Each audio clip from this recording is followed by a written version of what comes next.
Bismillahir Rahmanir Rahim. In the name of Allah, the Beneficent, the Most Merciful. I'd like to welcome you, dear viewers, to another in our series, In the Light of Islam. Assalamu alaikum wa rahmatullahi wa barakatuh. May Allah's peace and blessings be on each and every one of you. Our normal practice is to look at our written questions.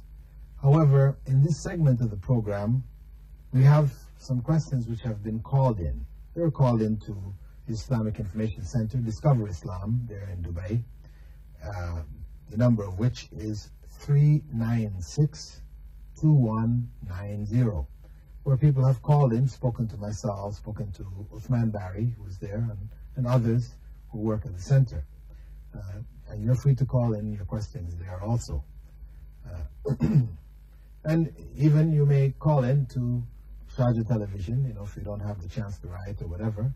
And Khurshid, who is in charge of the program here, he could handle your written questions, call-in questions, that is. Anyway, as I said, we're going to be looking at call-in questions in this segment of our program, and then continue back to our questions which are written in the coming segments. First question: which is the correct way to do wudu? These are questions concerning ablution, that is the washing prior to prayer. Should we use the same water to clean the mouth and nose? Or should one clean the mouth with separate water and the nose? Well, we have identified in the practice of the Prophet, may God's peace and blessings be upon him, that when he was making the ablution and he took water in his hand, he put in his mouth, gargled, and he also snuffed up the water in his nose from that same hand. So this was the normal practice of the Prophet ﷺ. But for those who find it difficult, it's permissible also to put some in the mouth, gargle, spit, and then put some in the nose, that is with two handfuls as opposed to trying to do it from one. Second question, which was called in: can I urinate in a bath if I clean it well after? Is it haram? Urinating in the bathtub, for example, one after taking a bath or while taking a bath or before taking a bath or whatever, you're in the bathtub already and water is flowing, whatever, and you feel you want to urinate. Are you required to go back and sit on the urinal to urinate, or is it permissible for you to urinate in the bathtub? Well, it's permissible. Islam doesn't say it is forbidden. It's not a good habit, probably, to do on a regular basis, because if the water is collecting in certain areas, then of course this creates odors, etc. But if one does so, there's full bath, a lot of water flowing, etc., it carries it away, there is no problem here. Well, I would say, though, that if one is bathing in a full tub, you fill the tub with water, to urinate in that tub and then soap yourself up, wash yourself off, and get out, I would say now you've not really cleaned yourself properly, because that water should be flowing water. Where it's flowing water, or in a large area, in a lake or something like this, where small amounts of urine, somebody may urinate somewhere in the lake, it's not going to affect you. Where you're sitting in it, urinating, and you're sitting in the same water you urinated in, of course this is not, suitable water to clean yourself with.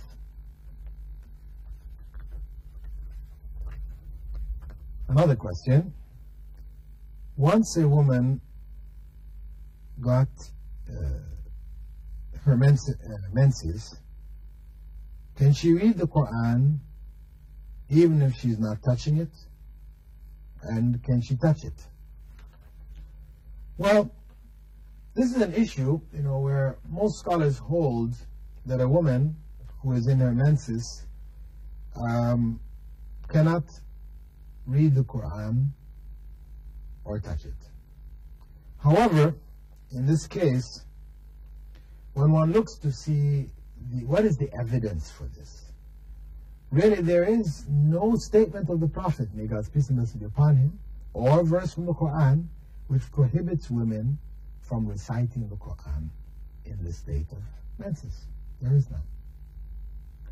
So this is one in which The minority who hold that it is permissible are in fact correct here. The argument which is used for her not reading the Quran is the statement made concerning the Prophet, may God's peace and blessings be upon him, that he used to recite the Quran in all states except when he was in a state of janaba.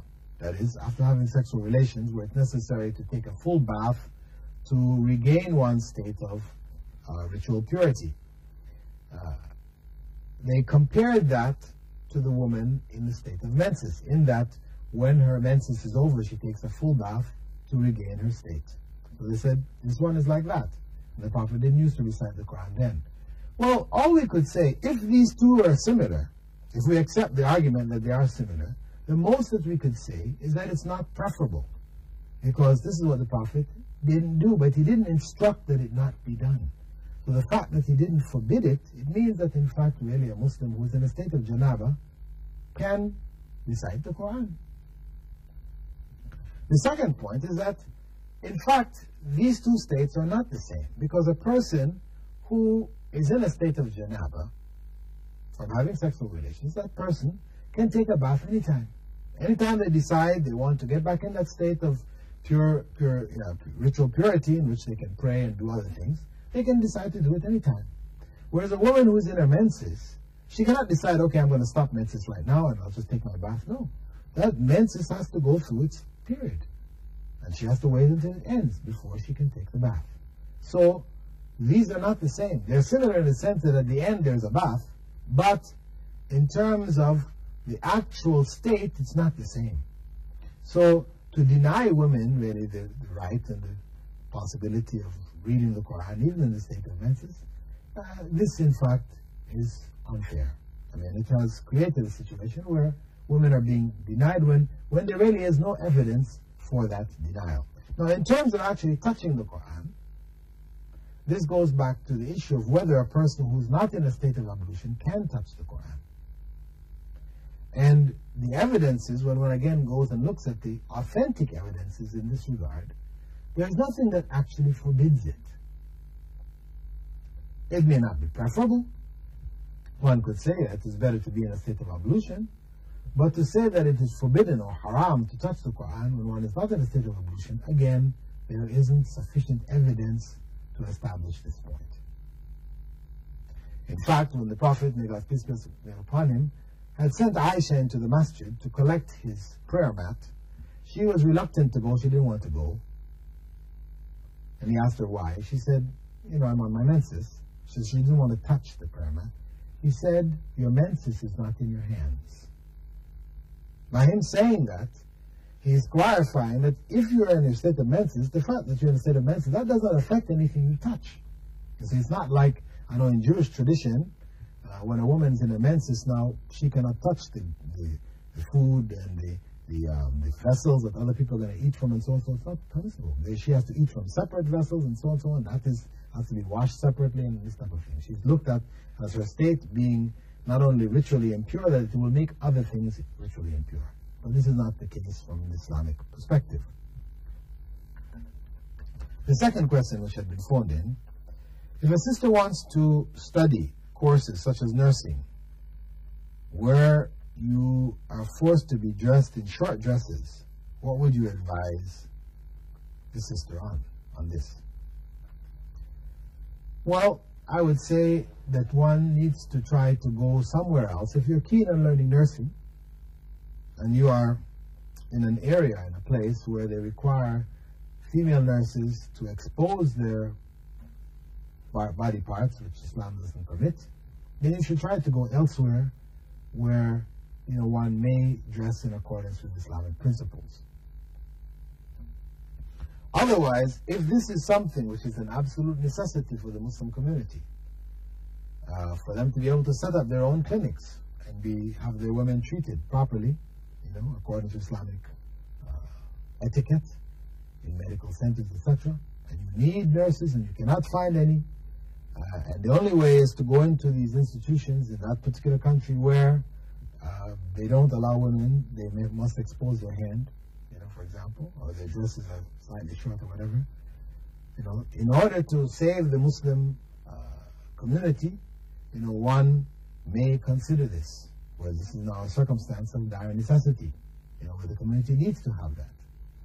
Though I would say still it is preferable, for one to seek the aid of the community, because if enough pressure is put to bear on such institutions from the community, they may make special concessions for Muslims, who have special dress requirements which other religious beliefs and sects, etc., don't have.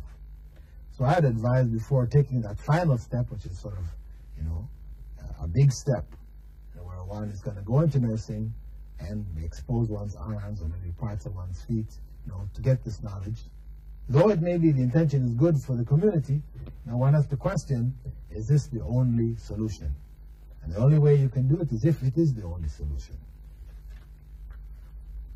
The third question which was called in, recently I heard that if you put money in the bank and leave it for 2 years without spending, you'll have to pay zakah.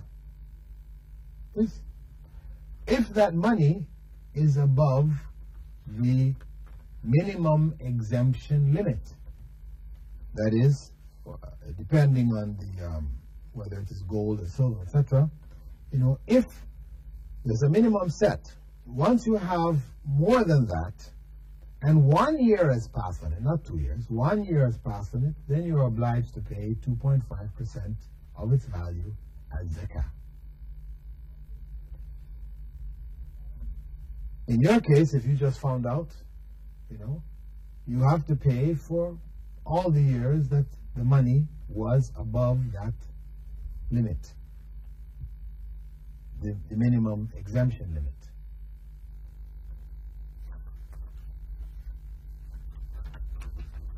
Another question which was called in, Assalamu alaikum. I am trying not to backbite, either listening or talking about people, in a good way or bad. But my mother constantly talks about people, and if I say anything, she gets angry with me. And sometimes this causes her to say bad things. Her justification is that she is teaching me through example.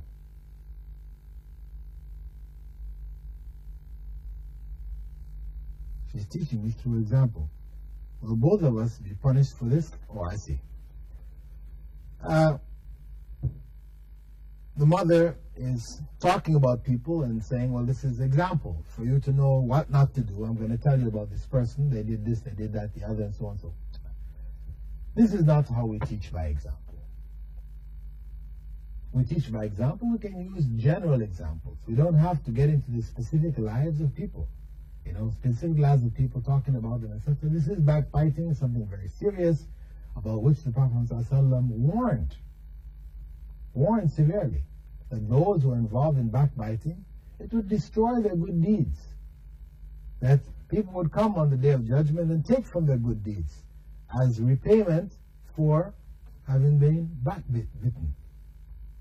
So, for this sister who, or brother, I'm not sure it's sister or brother, who called in, it's very admirable for you to try to avoid talking about